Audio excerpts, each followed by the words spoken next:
माननीय प्रधानमंत्री जी ने कहा है कि तेल बचाएं, गैस बचाएं। इसके पहले उन्होंने आह्वान किया था कि पानी बचाएं। मैं इसका स्वागत करता हूं और वास्तव में बहुत बड़ी क्राइसिस है। तेल और गैस तो हमें बाहर से लेना है, पानी जो हमारे पास है वो भी ख़त्म होता चला जा रहा है। 50 जिलों में पानी ख़त्म हो चुका है। 200 जिलों में जो पीने लायक पानी है, जो ग्राउंड वाटर है, वो 200 फीट नीचे चला गया है। तो बहुत बड़ी समस्या हमारे सामने आने वाली है।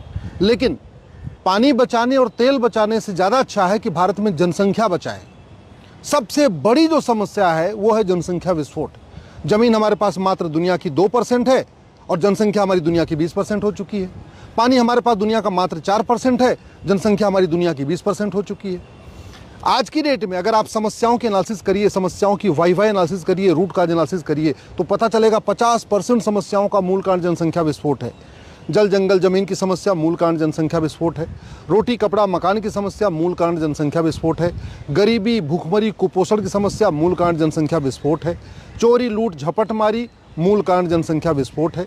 बढ़ते अपराध की समस्या मूल कारण जनसंख्या विस्फोट है। हर चीज़ में मिलावट है क्योंकि डिमांड ज़्यादा है, सप्लाई कम है। और डिमांड ज़्यादा क्यों है? क्योंकि जनसंख्या विस्फोट है। तो समस्या ये है कि सारी समस्याओं का जो सबसे बड़ा कारण है वो है जनसंख्या विस्फोट। दुनिया में सबसे ज़्यादा बच्चे भारत में पैदा हो रहे हैं। चीन का क्षेत्रफल हमसे 3 गुना ज़्यादा है, वहाँ पर डे 45,000 बच्चे पैदा हो रहे हैं। भारत का क्षेत्रफल चीन का 1/3 है और यहाँ 90,000 बच्चे रोज़ पैदा हो रहे हैं। सरकार जब तक 2 करोड़ घर बनाती है गरीबों के लिए, 10 करोड़ बेघर पैदा हो जाते हैं। जब तक सरकार 2 करोड़ रोजगार जनरेट कर पाती है, स्वरोजगार के माध्यम से, मुद्रा लोन के माध्यम से और अलग अलग तरीके से, 10 करोड़ बेरोजगार की संख्या बढ़ जाती है। हमारी जो समस्या है वो जनसंख्या विस्फोट है। और चीन ने जनसंख्या नियंत्रण कानून बना के 60 करोड़ बच्चों को पैदा होने से रोक दिया, इसीलिए चीन विश्वगुरु बन गया।